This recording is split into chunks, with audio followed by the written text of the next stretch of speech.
Olá, amigos. Vamos aqui à nossa análise especial do que esperar para a nossa bolsa no mês de abril. Hoje, dia 1º de abril. Eu sou o Dalton Vieira, analista de investimentos. Já te convido de imediato a se inscrever no nosso canal no YouTube, Dalton Vieira Invest. Parte de baixo aqui desse vídeo você tem um botão inscreva-se. Clica nele, deixa o sino das notificações devidamente ativado para sempre ser lembrado toda vez que tiver um conteúdo novo aqui dentro do canal. E também lembre-se de aproveitar o conteúdo já existente, conteúdo aí de aprendizado principalmente, aproveite ao máximo. Então vamos lá, antes de rodar aqui a análise, eu vou lembrando que eu vou falar aqui nessa análise, vou comentar sobre o Ibovespa em diferentes prazos operacionais, vou falar deixa eu só esticar um pouquinho essa minha tela aqui, vou falar em diferentes prazos operacionais, como por exemplo gráfico anual, gráfico quadrimestral, mensal, semanal, diário, passando a visão como um todo, uma visão geral do Ibovespa para diferentes tipos de investidor, que quer desde o curto prazo até quem está focando mais numa visão de longo prazo, investimentos de longo prazo na Bolsa. Vou também falar sobre estatísticas do trimestre, desse trimestre que está começando agora, o segundo trimestre de 2022, e vou comentar também sobre estatística aí, sobre gráfico aí da parte de commodities, que é algo bastante ligado à nossa Bolsa. Vamos começar aqui pelo Ibovespa, deixa eu só pegar aqui e rodar a vinheta, aí na sequência a gente começa aí essa análise.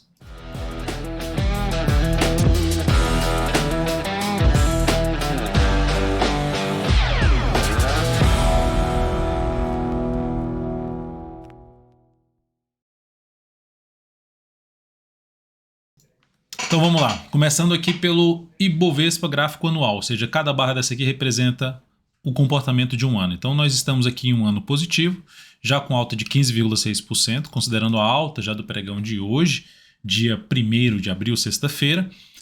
A tendência continua sendo a tendência de alta. O que eu tinha comentado na análise, que foi o que esperar para a nossa bolsa em 2022, é que seria mais provável a gente ter no Ibovespa o rompimento da máxima do ano anterior. E ainda ter essa sequência de ter mais 2 anos, a expectativa é que a gente tenha mais 2 anos, esse mais um ano, que consiga romper a máxima do ano anterior. Igual que era uma expectativa, ou seja, rompeu a máxima, mas fechou em queda. Então não significa dizer que vai fechar em alta, mas que é essa a expectativa. O que reduziria essa probabilidade era o Ibovespa abaixo da mínima do ano passado, que é basicamente a região dos 100 mil pontos. Não perdeu, a mínima desse ano foi 100.849, 849, 850 arredondando, e não perdeu essa mínima e já começou a subir de maneira mais relevante. Então temos uma tendência de alta de longo prazo, que cria-se uma expectativa, tecnicamente falando, seria o mais provável a gente ter nesse ano ainda o rompimento da máxima do ano passado. E aí pode ser de diferentes formas isso acontecer. Podemos cair ainda 3 meses consecutivos, enfim, mas aí eu vou falar em prazos mais curtos. Mas a expectativa ainda é mais para cima. Pegando aqui um gráfico trimestral, eu trabalho com gráfico quadrimestral, dou uma olhada também no gráfico trimestral, olha que interessante. Se lá no gráfico de prazo maior, um gráfico anual, a expectativa é de se ter a superação da máxima do ano anterior, a gente olha para um prazo menor e verifica, será que essa expectativa está sendo confirmada em prazos menores? E aí a gente olha aqui agora, dá para perceber um fundo ascendente. O que significa dizer? Uma sinalização de alta que aumenta a probabilidade de se ter um movimento aí de 3 ou mais trimestres. Que aqui essa barra representa aí 3 meses aí de movimentação do Ibovespa, de comportamento do Ibovespa. Então essa é a expectativa maior para a nossa bolsa, de se ter algo mais para cima, de 3 a 10 trimestres aí para cima, coincidindo com a questão do que eu acabei de comentar, que é o mais provável romper essa máxima aqui. Mas significa dizer que vai direto e já vai romper? Não seria isso o caminho mais provável. A tendência é que a gente possa ter aí movimento de baixa ainda, seja semanal, seja no gráfico mensal, antes mesmo desse rompimento. Não descarto, logicamente, a chance de ir direto lá, mas é menos provável na minha opinião. E aí, indo então para o gráfico, vou até colocar em termos de projeção de alta aqui, fazer uma projeção de alta no gráfico trimestral para criar aí qual seria a expectativa de alta com base nessa retração, pegando aqui a projeção de alta do Fibonacci, a gente estaria olhando para a faixa de 160 mil pontos. Para quando isso? Não dá para saber, mas enfim, pode ser de 3 a 10 trimestres. Então, ou seja, tem um prazo aqui mais longo que pode isso acontecer. É uma projeção de alta, não é uma certeza de alta. O que a gente mais faz em cima de uma análise é, se a gente tem uma expectativa, uma leitura de que quem está mais forte nesse momento são os compradores, as estratégias que nós traçamos, dependendo do prazo, são mais voltadas na ponta compradora. E, logicamente, quando tem movimentações maiores para baixo, por exemplo, num prazo mais longo, fica mais interessante buscar entradas em pontos de suporte, pensando justamente em atuar a favor da tendência, para pegar o próximo movimento de expansão do preço de um determinado ativo. Indo para o gráfico mensal, mas antes de falar do gráfico mensal, eu vou voltar aqui vou falar da parte estatística, que é da parte aí do comportamento do trimestre no Ibovespa, pegando mês a mês nos últimos 24 anos. Primeiramente falando do segundo trimestre que estamos começando hoje. Ele tende a ser, historicamente, nos últimos 24 anos, o mais fraco. Somando abril, maio e junho, o somatório do desempenho desses meses nos últimos 24 anos, o somatório deu 3,1%. O saldo final de percentual de alta, percentual de baixa dos meses desses anos, deu mais 3,1%. Então, ele é o mais fraco, é o trimestre mais fraco do ano, historicamente. Só que, e olhando aqui para os demais trimestres, só para vocês terem uma ideia, o primeiro trimestre que a gente passou, mais 117%, o acumulado nos últimos, já no primeiro trimestre, a gente já está falando dos últimos 25 anos. Aqui o dado de abril em diante é 24 anos, que a gente não completou ainda 25 anos, a completar a partir de agora, no mês de abril. Terceiro trimestre, mais 4,1%, é próximo aqui, ou seja, o segundo pior, e o quarto trimestre sendo o melhor trimestre do ano, com mais 220% aí de acumulado. Só que lembrando que no ano passado, qual foi o melhor trimestre de 2021? O segundo trimestre. Então isso aqui é uma estatística, mas não significa dizer que 100% das vezes é isso que vai acontecer. É só uma referência do que geralmente acontece. E aí, logicamente, a gente casa isso com a parte técnica ali no gráfico para validar, para tentar buscar oportunidades mais interessantes em relação ao risco-retorno. Então, abril. O saldo acumulado de abril, que é o mês que nós estamos agora, é de 48,6%. Ele costuma ser o mês positivo do trimestre, o melhor do trimestre, o mês com o melhor desempenho do trimestre, ou seja, porque quando eu falo mês positivo do trimestre é porque no trimestre, que é abril, maio e junho, o acumulado normalmente desses meses são fracos dos meses seguintes, mas o acumulado de abril é o que puxa para cima. Então o mês de abril costuma ser um mês bom historicamente. E o mês de abril tem o melhor saldo do primeiro semestre, ou seja, se somar o saldo dos últimos 24 ou 25 anos, dos primeiros 3 meses já são 25 anos, o melhor saldo é o do mês de abril. Somatório dos últimos 24 anos, a gente tem o melhor saldo do mês de abril, desde janeiro, fevereiro, ou seja, até junho. De janeiro a junho, o melhor saldo é do mês de abril. Então, enfim, um mês que historicamente tende a ter um bom desempenho. Lógico que, quando eu falo tende a ter, é que nos últimos 24 anos, 15 meses foram de alta e 9 meses foram de baixa. Então, para ficar claro que existem meses de abril que fecham em queda. Em 37% das vezes, quase 38% das vezes, fechou em queda nos últimos 24 anos. E aí, mas quando tem um desempenho positivo, como é que é o desempenho? Costuma ter uma alta de média, somatório, dos 15 meses ali que fecharam em abril, 15 anos que fecharam de alta em abril, a média, somando e dividindo por 15, a média vai ser 6,4%. E de queda, menos 5,2% quando fecha em queda. Então, um mês aí que também tem uma boa volatilidade. Voltando aqui para a parte gráfica, e antes de entrar falando um pouco mais da questão do gráfico mensal do Ibovespa, outro ponto que gostaria de destacar aqui é o gráfico. O gráfico aqui, deixa eu até ampliar um pouco mais, aqui dá um zoom, isso, um pouquinho maior, tá ótimo aqui. Voltando.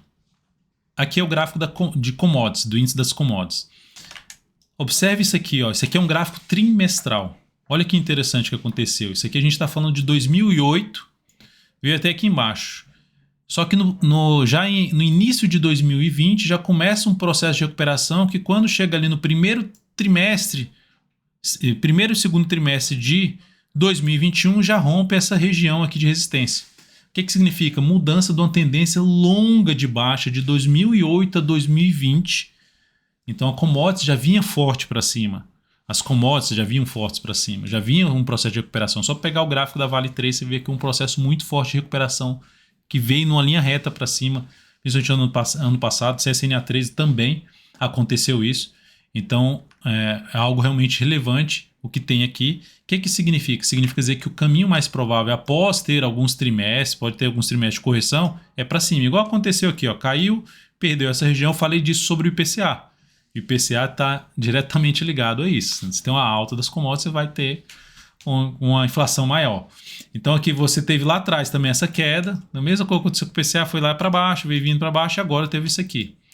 Se ninguém saber sobre essa questão do IPCA, que eu falei algo parecido aqui sobre essa questão de força do movimento, o que se espera desses movimentos quando eles rompem níveis importantes de preço, o que se espera do movimento seguinte, é mais aqui nesse caso aqui, quando o movimento é para cima, espera uma correção e ter algo mais para cima. Mas lá no meu Instagram, aqui no meu Instagram, o Dalto Vieira aqui embaixo, ó, você acessa lá na parte de vídeos, tem um vídeo explicando isso, tem um post do IPCA, e tem um vídeo explicando isso. Depois você comenta lá. Voltando aqui para o gráfico do Ibovespa. Então, o que o Ibov fez no mês passado, que subiu, no mês de março, subiu 6,06%. Ele veio para gerar um sinal de baixa, perdeu a mínima do mês anterior, mas terminou fechando forte para cima, mantendo-se acima da média, o que é uma sinalização de força por parte dos compradores, fechando acima de um nível de resistência ali por volta dos 119 mil pontos aqui, ó. E ainda, se eu pego o Fibonacci na retração aqui desse movimento, dá para perceber que fechou acima da linha de 61,8%, que cria-se uma probabilidade maior de se ter um movimento para cá. Significa dizer que vai direto? Não.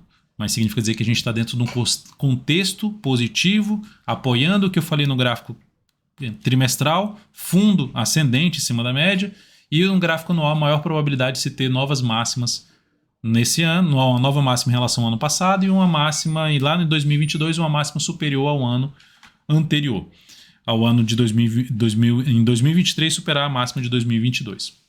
Então o cenário de maneira geral é positivo, então essa seria a expectativa, mas a tendência da alta está como? A tendência está indefinida e agora apresentando um viés de alta. Viés de alta é probabilidade maior de subida num prazo mais longo, após provavelmente podemos ter o quê? 3 meses aqui caindo, exemplo. Pode vir aqui até mais para baixo.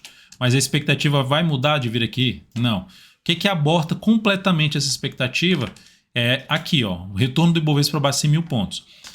Se voltar para baixo da mínima do mês passado, voltando para baixo dos 107,780, isso significaria dizer, a perda não só desse ponto como desse ponto, uma perda de força, redução da expectativa de romper essa máxima aqui nesse ano, romper a máxima histórica aqui nesse ano. Então, reduziria essa expectativa, mas continua sendo algo aí apontando mais para cima aí o Ibovespa. E aí, reduzindo o prazo aqui, olhando para um gráfico semanal, observe o movimento como está muito longo aqui de alta, muito forte para cima, e qual o nível relevante de resistência que o Ibov vai ter, já está chegando aqui basicamente uma região de 121.880 pontos. Hoje já está batendo 121.549 pontos. Essa região aqui, ó, início de uma região de topo aqui da máxima histórica. Então é uma região que pode frear esse movimento de subida. Acima disso, a gente vai voltar aqui para o gráfico mensal, vai ter resistência na faixa dos 125 mil a 126.800. Então, primeiramente, 121.880 e depois um nível relevante de resistência esse aqui. Pode até vir direto, mas é mais provável que tanto pelo gráfico semanal ou por um gráfico diário que a gente veja um movimento ou de baixa ou movimento lateral, assim como aconteceu aqui, ó. Essa bagunça que aconteceu aqui para depois gerar um movimento muito relevante para cima. E olhando para o gráfico diário, até pelo gráfico semanal, se a gente também fizer a projeção de alta aqui pelo recuo que aconteceu, a projeção vai lá para casa dos 124 mil pontos, arredondando para 124 mil pontos. E uma projeção clássica desse pivô de alta que foi montado aqui no gráfico semanal, lá para a região dos 126.400, que coincide com aquela zona de resistência que eu acabei de mencionar pelo gráfico mensal. Então, viés de alta, o que é interessante fazer? Comprar? Dá para se comprar bolsa? Sim, dá para comprar bolsa. Dá para ir com muita sede ao pote agora? Vai aos poucos. Aproveita, por exemplo, se acontecer no decorrer desse mês movimentações para baixo, como por exemplo um gráfico diário que gerar alguma movimentação para baixo, você está mais interessado em compra. E aqui no curto prazo, quanto Quanto mais permanecer acima dos 115.500 pontos gerando sinalizações de alta, melhor para essas entradas. Ou seja, voltou para baixo 115 mil, começa a perder um pouco de força na tendência de curto prazo. Entrar aqui agora para compra de curto prazo, por exemplo, usar a BOVA11 para fazer essa entrada, você já tem um risco, a relação risco-retorno pior. Então o ideal seria acontecer alguma correção e gerar um movimento de subida. A correção que eu estou falando é isso aqui, ó. Subiu, gera uma correção, se aproxima da média e depois gera um novo movimento de expansão da tendência de alta. Então o Ibovespa totalmente alinhado aí para cima. Gráfico diário, semanal, mensal, indefinido, mas com viés de alta. Trimestral apontando para cima e o anual também apontando para cima. Então, de maneira geral, temos um cenário bem favorável para a nossa bolsa. Estatística favorável no mês de abril.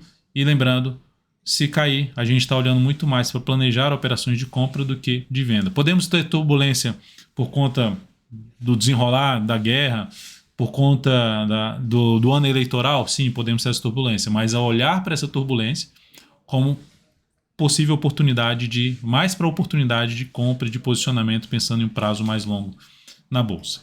É isso, amigos. Muito obrigado por sua valiosa atenção. Lembre-se de deixar seu like, seu joinha aqui nessa análise especial do Ibovespa. Um grande abraço, um excelente final de semana e um excelente mês e trimestre, mês de abril e trimestre, segundo trimestre de 2022. Um grande abraço.